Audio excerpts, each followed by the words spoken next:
guys, welcome back to the channel. Today I'm going to show you how I set up my rig and everything for ice camping, and a little bit of tips and tricks that go along with it, and what to pack, like what do you need and how to pack for it and how to prepare and all that fun stuff. And due to today's elements, there's gonna be a couple extras, but we'll go through that as we go. So come along for this little tutorial, and yeah, we'll jump right into this. But first thing that obviously you want is a shelter, obviously, but in your essential fishing gear, right? So that's obvious. But the other thing is, what you're going to want to focus on next is some kind of floor, some kind of something to separate you from the ice. So what I have here is just this cheap little rubber foam mat that I got from Harbor Freight. Pretty inexpensive, not too bad. I didn't smooth out the floor, the ice or the snow underneath it, so it's kind of bumpy. That's okay. It's pretty durable and inexpensive, and you can cut it. Like I still got to fine tune my floor, but this is what I'm going with when I have to fine tune it. The reason why I want these is because I carry them in a bag, and like a giant garbage bag, but just kind of keep them all contained. But you can, I mean, it's better than like a big roll. Otherwise, if you can get a big sheet, like a big rubber sheet, and you can lay it out in that too, and that'll work too. But I don't have to deal with the big roll. So with these, I can deal with squares. I can pretty much put it just about anywhere, backseat of the truck, back of the truck, and they're easier to handle. But once you do get it set up, the way that you're gonna have it, most of the time, then you can cut holes in it like I got right here. Now, like I said, it's kind of messed up right now because the setup isn't perfected. I had it at one point and I forgot how to put them together. So I just started this way, and this works for now. It's not so bad. So obviously fishing gear, shelter, floor, and then obviously what I'm sitting on right now is a cot. And you can do whatever you want for a cot, whatever is comfortable for you. This is just an Ozark trail that I got, and very inexpensive, and it's actually not too bad, for comfort wise. It's not going to be like sleeping in a hotel bed or in your bed at home, obviously, but it's better than sleeping on the ground. And what I like to do for sleeping is obviously bring a pillow or whatever you want. But what I do is I've got two sleeping bags. So I've got one that's more of like a, this is also by Ozark Trail. So I mean, I'm not spending a ton of money on this stuff. And so the reason I got two is because it's not as warm. If you have a really warm one, like a 0 degree or like a even better than that, you don't need two. But I found, now I've used this two sleeping bag system before, and it works great. I've actually slept in 20 degree and down to 0 before, and I was sweating. So this works. I've tested it already. So I've got just this one here. It's kind of, it's not fabric wise, but it's hard to explain the material. But then on this one, it's got like a fleece insert, and that's for comfort and warmth. This is more of like, say, like a windbreaker, I guess, and it works great. And this setup wasn't real expensive, and I just used what I had at home. So that's my suggestion to you guys as well, is find stuff that you can use from at home. And first couple outings, don't try to spend a lot of money on it.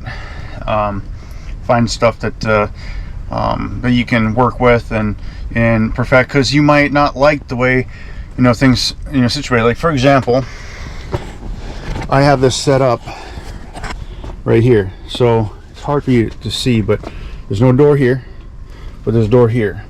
Now that one obviously we're not using because of the holes right there, but there's a door here. Well, that's where the bed is. You know, I can't go all the way over to this side or this side. I probably could go more over this way, but if I'd have to move it here, and it's in the middle, and that'll be fine. But I want to have an option of putting another heater right here for when it's time to go to sleep, and that's what I will have to do for this evening, because it's gonna get cold, like really cold. I'm gonna need 2 heaters to keep up with it. So what I really should have done is situated everything so the bed was over here, this way, and that way I could get in and out over here. That works a lot better. But you know, for right now, this is, you know, what it is. And then for heaters, you'll notice that right here I have a fan. That's just like a I forget what they're called, but it's like a stovetop fan, and you just set on top, and the heat from the heater runs the fan. So when it gets hot enough, then the fan turns on and it blows air. It's not like it's not real noticeable, but it helps. You know, anything helps, just kind of get a little bit movement of air. With the wind that I have today, that air is already moving around, so that I probably don't even really need that fan. So, but the other thing is, when you're ice camping, is I always run the big heater on a hose to a minimum 20-pound propane tank. Right now I've got 2 of them out there, and actually 3. I just had to switch out the one. Now the one was apart, so I have 2. I've got this one and then a full one out there. But then I have my little buddy heater here, and I've got a bunch of smaller cans of propane. Those are 1-pound cans, and the reason why I've got that one on the 1-pound cans is because the 1-pound cans are easier to manage, and I don't want to deal with 2 hoses. I want to be able to move that little heater around as I need it, and so that way it can be well, portable. You know, I mean, it's a portable heater, so I want to make it, put it over here, awesome. I want to go switch over there, awesome. I don't have to mess with the hose. And those little cans on high on that little buddy heater, it will last 3 hours, about 3 hours on full blast. And then if it's going to be on like low, probably about 6 hours, 6 to 8 hours. I wouldn't say 8. I think it's about 6 hours. But that little heater right now by itself won't heat this shack because of the wind and how cold it is. It's like negative 15 degrees right now, and the wind is just bucking out there. So it's still kind of chilly in here right now. I mean, I'm not in my bibs or anything, but my feet are cold and I can feel the air. So that extra heater on very cold nights is nice to have. So be sure to have, and it's even good to have for a backup too, in case the main one fails. That way you got some warmth anyways. You at least warm up your hands, and you know, hopefully, you know, that'll help. But it's great to have a backup heater anyways, and to have that for you know, a secondary heater as well, because like I said, for me, I'm gonna need both of those here shortly. So we got the heaters, fishing gear, your sleeping arrangements, floor, and the shack. You know, and technically that's really all you need. And then the propane too, obviously. Make sure you got enough, you know, propane to endure however long you're going to be out. And then obviously your fishing gear, like I said, your electronics, and if you're going to do any cooking out there, maybe like a cooking kit. I will do a separate video on my cooking kit that I built for this, and I'm probably not going to get to use it out here, so I'm going to do that for you guys that, you know, out in the garage. I know it's not out in the field, but you know, I'll do it out there, and I'll show you what I do with my cooking kits and how you can even condense it even smaller than what I have right now.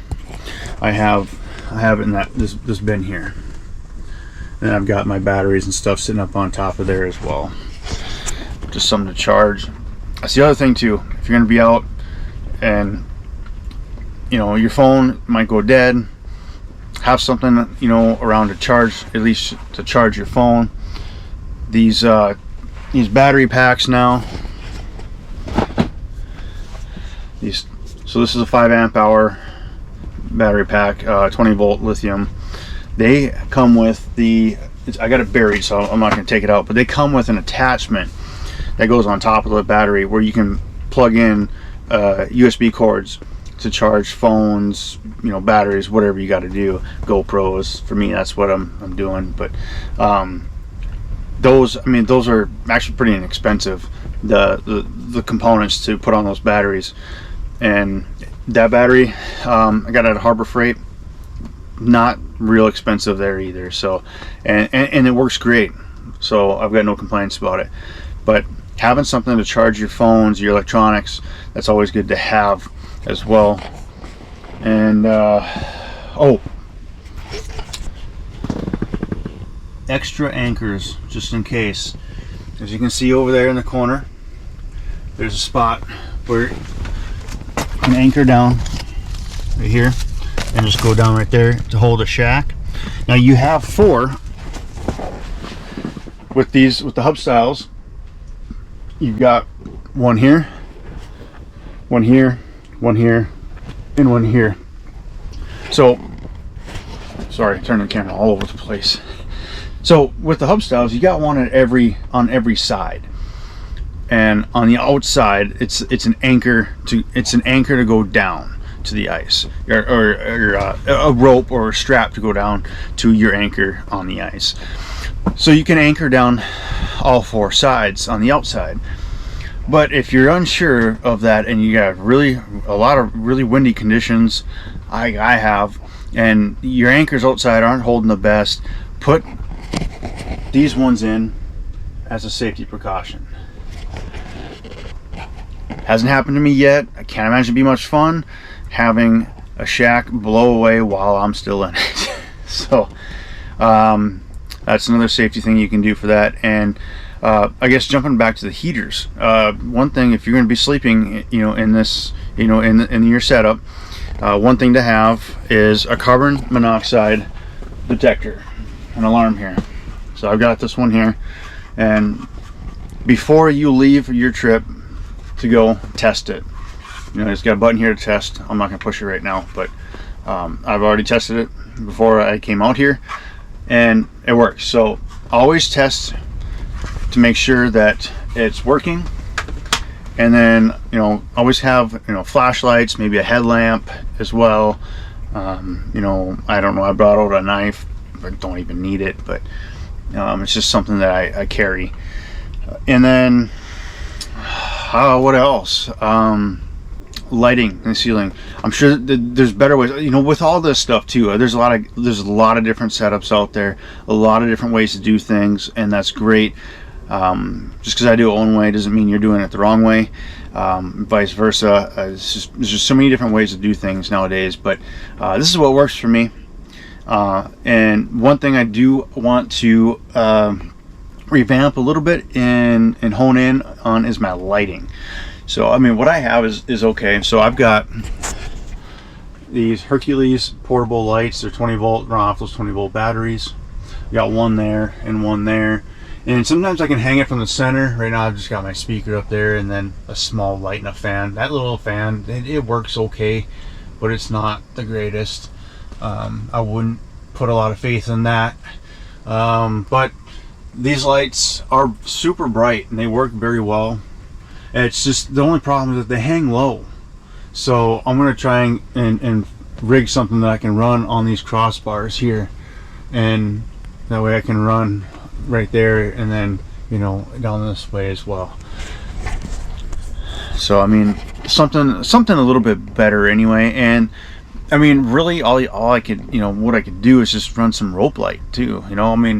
Really that's, and some rope lights you can run off of a USB port, so I could probably run off of one of those batteries. It could be just that easy to do. But I haven't messed around with it enough yet, because what I've got, you know, works for what I need. And you know, also one thing that I should note, I don't know what they're called, but these little hooks here, these things are awesome. I use them to obviously hang the lights, you know, here's a speaker, but then hang the jackets and stuff too. So this one actually slides in there like that. I can take it out real easy. Oh, I didn't really want it. Okay, there we go. There's a better look at it. And all you gotta do is just slide it back in there, and you're back in business. Super easy.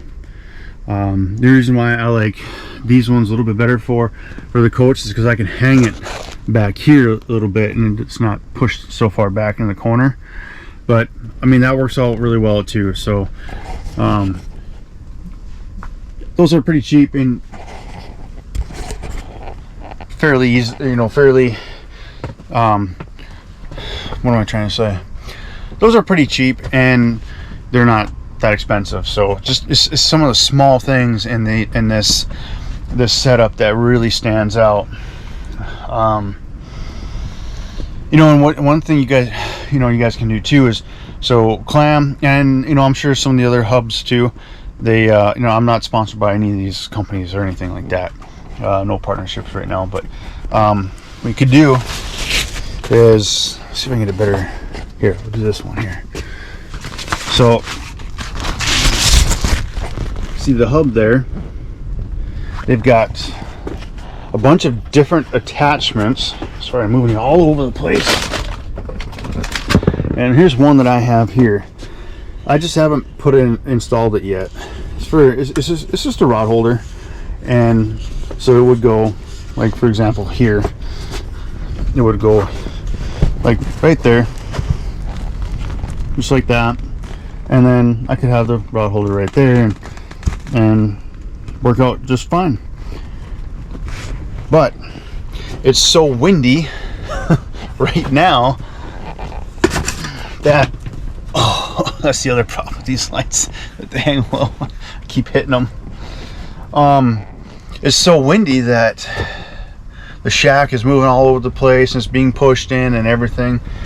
So I don't want to, you know, hold that there. Plus, that's a rod holder for those. They make little shelves and everything like that. They also make a deal for they have their own little rattle wheel that they can hook up to that hub too. So a bunch of different attachments and stuff too. And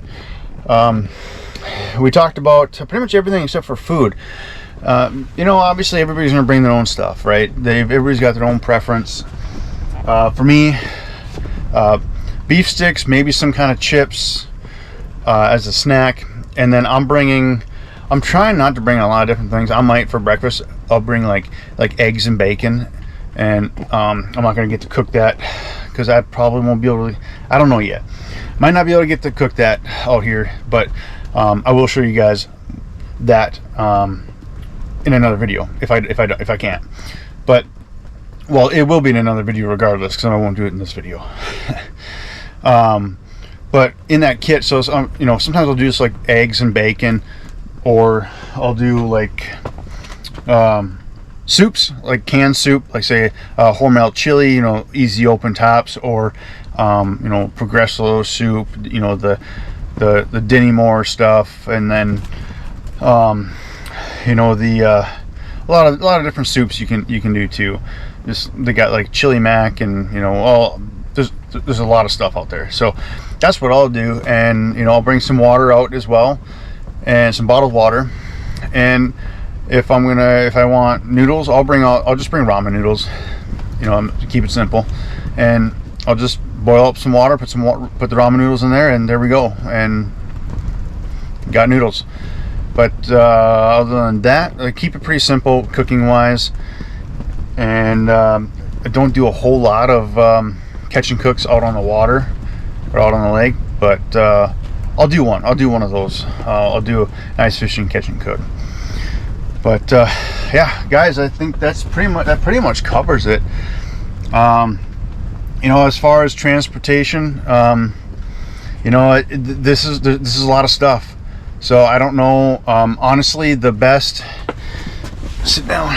Honestly, the best way to go about it is, you know, get yourself. You know, find a time when you can actually, when the ice is thick enough, you can drive out onto the ice, and you can just have everything in the truck, and then just pull it out and just set up and go.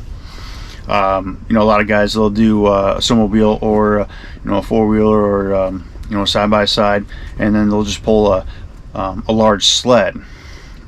Because if you got a large enough sled, you can probably fit most of the stuff in there. You might need 2 sleds for everything, probably. Or just, I don't know, whatever you got. But for me, I don't have a big sled, and I didn't go out very far. I'm actually, you know, somewhat close to the shore, so I just found a spot where I could just walk out. I made 3 trips. That's pretty much what I did. I brought the shack out first. I set up the shack, got the heater going, and while that was warming up, I went back and got the rest of the stuff and just start bringing it in. So it's work, yeah, but it's fun. I mean, I like it. So, well, thanks again, guys, for tuning in for this one. I really hope you enjoyed, you know, hearing about my setup and what I do and how things work for me, and, you know, why I do the things that I do for this setup. And hopefully it helps you guys out. But yeah, and if you guys got, you know, anything unique or you know, something you do different, throw down in the comments and let me know. I love hearing from you guys, and I do read them all. Sometimes I miss a comment, so I might not comment. I might not reply right away, but yeah, throw it down in the comments.